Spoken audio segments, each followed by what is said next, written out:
My name's Jake. I'm 42, married for 18 years, or at least I thought I was. My wife Charlotte is 40. We've got 2 kids, Ryan 14 and Emily 10. Picture perfect family, right? That's what I thought too. It started a couple of weeks ago, a regular Thursday evening.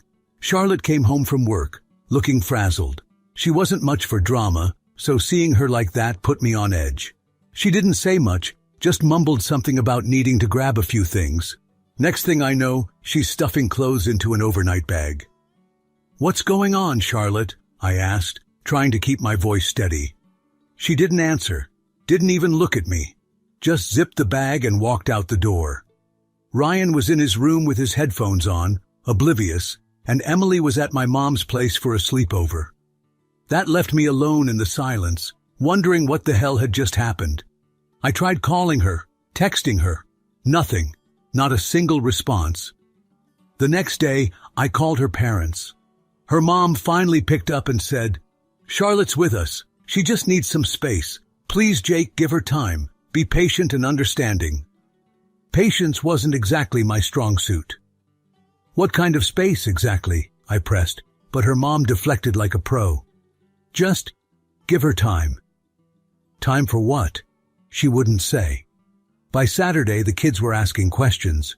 Ryan wanted to know if we were fighting. Emily asked if her mom was mad at me. What could I say? Mom's at Grandma and Grandpa's and she needs a little break. I hated lying to them, but what choice did I have? By Sunday, I was done waiting. I loaded the kids into the car and drove the 3 hours to her parents' house. I didn't tell anyone I was coming. They didn't pick up my calls anyway, so why bother? When we got there, her dad answered the door and looked about as thrilled to see me as a cat at a dog park. "Jake, now's not a good time," he said, blocking the doorway. "Charlotte's not ready to talk." Not ready to talk? She's been gone for days. The kids deserve answers. I deserve answers. He sighed and stepped outside, closing the door behind him. "Jake, it's complicated." "Try me," I shot back, crossing my arms.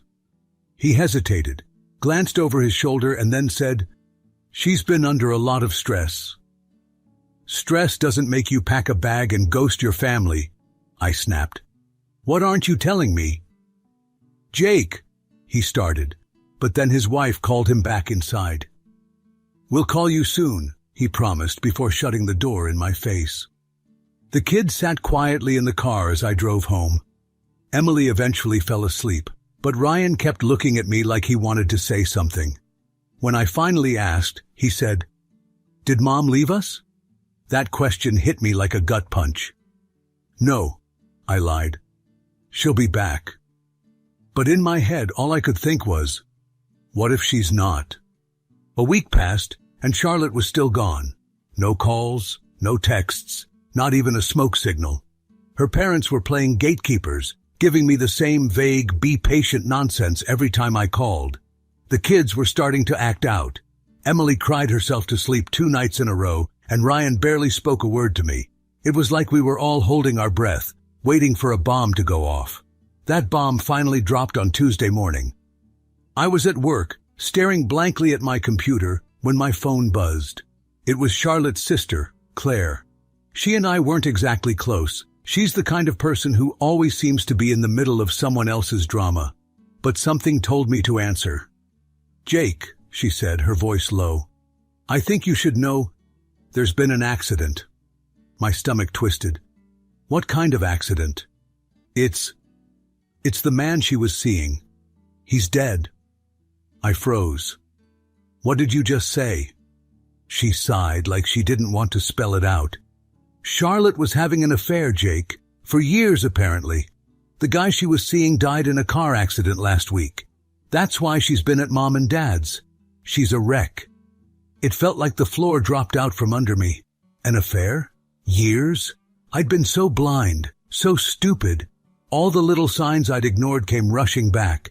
The late nights at work, the sudden obsession with her appearance, the mysterious girls' weekends. I wanted to scream, to punch a hole in the wall, to do something, but all I could do was sit there, gripping my phone like it might crack in half. "Who was he?" I managed to ask, my voice barely above a whisper. His name was Lucas, Claire said. I don't know much about him. He worked with her, I think. But Jake, I'm sorry. I thought you deserved to know. I hung up without saying another word. My hands were shaking as I dialed Charlotte's number for what felt like the 100th time. And, for the first time, she actually answered. Jake, she said, her voice hoarse. She sounded like she'd been crying for days. Don't Jake me, I snapped. How long has this been going on? There was a long pause, and then she whispered, 4 years. 4 years. 4 years of lying, cheating, and sneaking around. I couldn't believe it. I didn't want to believe it. And you didn't think I deserved to know? You didn't think the kids deserved to know? I was going to tell you, she said weakly. But then Lucas, her voice cracked. I didn't know how. Unbelievable, I muttered, running a hand through my hair. So what now, Charlotte? You disappear for a week and think you can just waltz back into our lives like nothing happened? I'm sorry, she said, and I could hear her start to cry. I made a mistake, a terrible mistake. Please, Jake, let me come home. Let me explain. I wanted to hang up, to slam the door on this chapter of my life and never look back. But then I thought about Ryan and Emily, how much they'd already been through. I didn't know what to do, but I knew I couldn't make that decision over the phone. You can come back, I said finally, my voice cold. But don't think for a second that this is forgiven. You've got a lot of explaining to do. When I hung up, I felt like I'd just invited a hurricane into my home, and deep down, I knew nothing would ever be the same. Charlotte came back 2 days later. I'd told the kids she'd been staying with her parents because of work stress. It wasn't a great lie, but they seemed to buy it. Ryan barely looked up from his phone when she walked in. Emily, though, ran to her, wrapping her arms around Charlotte like nothing had happened. Mommy, Emily cried, I missed you so much. Charlotte hugged her tightly, tears streaming down her face. I missed you too, sweetheart. I stood back, arms crossed, watching the scene unfold. She looked over at me, her expression a mix of guilt and fear. Jake, she started, but I held up a hand. Not now, I said. We'll talk after the kids go to bed. She nodded, her shoulders slumping, and for the rest of the day, we played the world's most awkward game of pretending everything was normal. Charlotte cooked dinner, Emily chattered about school, and Ryan stayed locked in his room, giving her the cold shoulder. I couldn't blame him. When the house finally quieted down for the night, I found Charlotte sitting on the couch, staring at her hands. She looked up as I walked in, and for a moment, neither of us said anything. The silence was heavy, suffocating. So, I said finally, sitting across from her, let's hear it. Start from the beginning. Charlotte took a shaky breath. I didn't mean for it to happen, she said. Lucas, he was just a friend at first. We worked together, and he was easy to talk to. And then, it became more. For 4 years, I said, my voice dripping with sarcasm. Just a little more, huh? She flinched but didn't argue. I was bored, Jake. I was stuck in this routine. Work, kids, housework. Lucas made me feel alive. But it was stupid. I know that now. I was going to end it. Before or after he died, I shot back. Her face crumpled. After. When I heard about the accident, I was devastated. But it wasn't just about him. It was about what I'd done to you, to the kids. I've ruined everything, Jake. I don't even know how to fix it. You can't, I said bluntly. You think you can cry your way out of this? Apologize and make it all better? You lied to me. You lied to Ryan and Emily. You dragged our whole family through the mud because you were bored. Tears were streaming down her face now, but I didn't care. I was too angry, too hurt. Do you even love me? I demanded. Or was I just part of the routine you needed a break from? I do love you, she whispered. I never stopped loving you. I shook my head, letting out a bitter laugh. Yeah, you've got a funny way of showing it. She reached out like she wanted to touch me, but I leaned back, out of her reach. Jake, please, she begged. I want to make this right. I'll do whatever it takes. I stared at her, this woman I'd spent half my life with, and felt like I didn't even know her. You want to make it right? I said. Fine.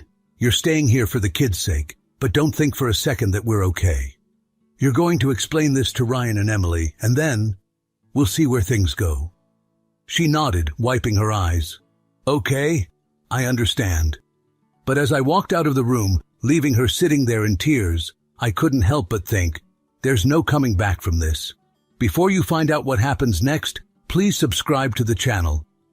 The next morning, I told Charlotte it was time to face the music with the kids. I didn't want them finding out by accident or hearing half-truths from someone else.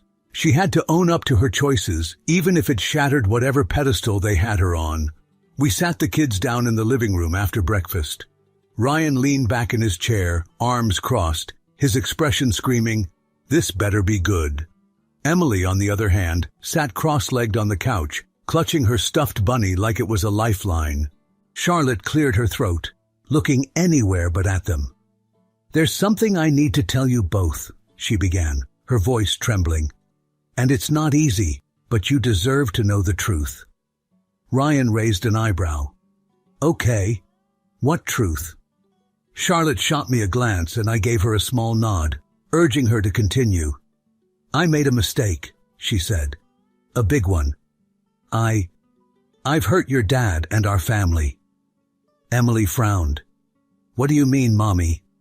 Charlotte's hands twisted nervously in her lap.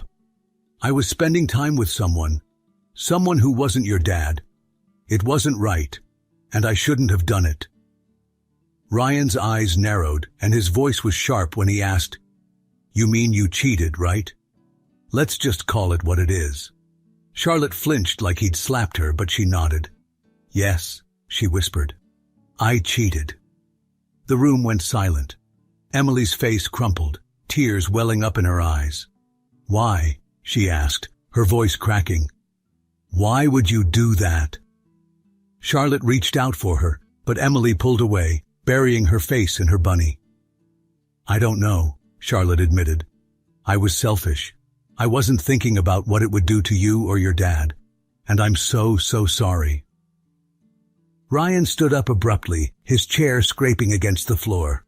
"Sorry doesn't fix this, Mom," he snapped. "You didn't just hurt Dad, you hurt all of us. Did you even think about that? Or were you too busy having fun with your friend?" "Ryan," Charlotte started, but he cut her off. "No, I don't want to hear it," he shouted. "You messed up, and now we're the ones stuck dealing with it. Great parenting, Mom." He stormed off to his room, slamming the door behind him. Emily let out a soft sob, and I wrapped an arm around her, pulling her close. "It's going to be okay," I whispered, even though I didn't fully believe it myself. Charlotte sat there, tears streaming down her face, looking utterly broken. "I don't know how to fix this," she said quietly. "I don't think I can." "Then maybe it's time to stop trying to fix it," I said, my voice cold. "Maybe it's time to start thinking about how we move forward, separately." Her head snapped up, her eyes wide with fear. "Jake, no, please don't say that. I've given this a lot of thought," I said, "and I can't see a way back from this. You didn't just break my trust, you destroyed it, and I won't raise our kids in a home built on lies." For the first time, she didn't argue. She just sat there staring at her hands, while Emily clung to me like I was the only solid thing in her world. That night, the house was quieter than it had ever been. Ryan didn't come out of his room, not even for dinner, and Emily insisted on sleeping in my bed. I let her, tucking her in while she clutched her stuffed bunny like it could shield her from the mess we were living in. Charlotte stayed downstairs, sitting in the dark like a ghost. I didn't talk to her. I couldn't. Every time I thought about her betrayal, a fresh wave of anger hit me. The idea of us being under the same roof felt unbearable. The next morning, I made a decision. I cornered Charlotte in the kitchen after the kids left for school. She was pouring herself a cup of coffee, looking like she hadn't slept in days. "We need to talk," I said, my tone sharp. She turned to face me, her shoulders hunched like she was bracing for impact. "Okay." "I can't keep doing this," I said. "You being here, pretending we can fix this, it's not working. It's bad for me. It's bad for the kids, and I think it's bad for you too. Her eyes filled with tears. Jake, I know I messed up. No, I interrupted. You didn't just mess up. You wrecked our marriage, and I can't live like this anymore. She set the coffee cup down, her hands trembling. What are you saying? I'm saying it's time for you to leave, I said bluntly. Go to your sisters or your parents. I don't care, but you can't stay here. Her face crumpled. Jake, please. This isn't about punishing you, I said, cutting her off again. It's about giving everyone space to breathe. The kids need stability, and I can't provide that with you here. For a moment she didn't say anything. Then she nodded, tears spilling down her cheeks. Okay, she whispered. I'll go. I'll talk to the kids, I added. I'll tell them this is temporary, that you're going to stay with your sister while we figure things out. But Charlotte, don't come back until you're ready to be honest. Completely honest. She swallowed hard. I will. I promise. That evening she packed her bags. Emily cried when I told her, but Ryan barely reacted. He just muttered, "Good," and walked away. Charlotte hugged them both before she left, whispering apologies that neither of them seemed ready to accept. Then she was gone. For the first time in days, I felt like I could breathe again. But as I sat alone in the quiet house, I couldn't help but wonder what came next. Divorce felt inevitable, but the idea of tearing our family apart left a hollow ache in my chest. I wanted to hate her, to shut the door on that part of my life and never look back. But I wasn't sure if I could. All I knew was that I had to keep going, for Ryan, for Emily, and for myself. 3 days after Charlotte left, my phone buzzed late at night. I almost ignored it, assuming it was another spam call, but something made me look. It was a text from her. Jake, I need to talk to you. Please, I owe you the truth. I stared at the message for a long time, torn between wanting to delete it and wanting to know everything. In the end, my curiosity won. I texted back, agreeing to meet the next evening at a nearby cafe. Neutral ground felt safer. When I walked into the cafe, she was already there, sitting in a corner booth with a cup of untouched coffee in front of her. She looked up when I approached, her face pale, her eyes puffy. She looked like a shadow of the woman I used to know. I slid into the seat across from her, keeping my arms crossed. You said you wanted to talk, I said, my tone flat. So talk. She swallowed hard, her hands twisting in her lap. Jake, I'm so sorry for everything. I've been horrible to you, to the kids, to our family. I don't even know where to start. Try the beginning, I said. How did it happen? How did you go from being my wife to whatever this is? She flinched but nodded. It started 5 years ago, she admitted. Lucas and I worked together. At first it was just friendly conversations. He was charming, Jake. He paid attention to me in a way I hadn't felt in a long time. And I didn't? I asked, my voice sharp. It's not that, she said quickly. You were always a good husband, a great dad. But, I don't know, I got bored, stuck in the routine. And Lucas made me feel special, exciting. It was stupid. I know that now. Her words felt like a slap in the face. So what? You just decided to throw away our life for a cheap thrill? Tears welled up in her eyes, but she pushed on. It wasn't supposed to go that far. It started with texts, then lunch meetings, then more. I tried to stop Jake. I really did. But every time I ended it, he'd come back, and I let it happen. I clenched my jaw, fighting the urge to shout. And when he died? Was that the first time you realized you'd ruined everything? She looked down at her coffee, her voice barely above a whisper. The accident shook me. He was driving back from seeing me when it happened. I felt responsible, guilty, and then I thought about you, the kids, what I'd done to all of you, and I couldn't face it. That's why I left. Her confession hit like a punch to the gut. Lucas hadn't just been her lover. He'd died because of her, because of them. I leaned back in my seat, staring at her. You know you've destroyed us, right? Yes, she whispered. And I'll do anything to fix it, Jake. Therapy, counseling, anything. I love you. I always have. Don't, I snapped. Don't say you love me. You don't cheat on someone you love for 5 years. You don't blow up your family because you're bored. She started crying again, but I couldn't bring myself to care. Here's the deal, Charlotte. I'm moving forward with the divorce. You can stay involved in the kids' lives, but us, it's over. Jake, please, she begged. I'm willing to do whatever it takes. I shook my head, my voice cold. You've already done enough. That night, I sat Ryan and Emily down. I didn't sugarcoat things, but I kept it simple.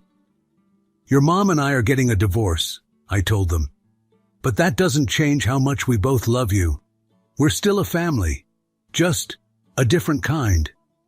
Ryan nodded stiffly, his jaw tight. Emily, though, started crying, throwing herself into my arms. I don't want you to split up, she wailed. I held her close, trying to soothe her, even though I felt like crying myself. I know, sweetie, I know. But this is what's best for all of us. The next day, I met with my lawyer to finalize the paperwork. Charlotte hadn't contested anything yet, which made things easier. I walked out of the office feeling a strange mix of relief and sadness. As I drove home, I thought about everything Charlotte had said, about how much damage had been done. It still hurt, and I knew it would for a long time. But for the first time in weeks, I felt like I was starting to see a way forward. Not with her, but with my kids. With a future I could rebuild on my own terms. The day Charlotte officially moved out felt surreal. She came by in the morning with her sister to pack up the rest of her things. Emily clung to her like her life depended on it, crying and begging her not to go.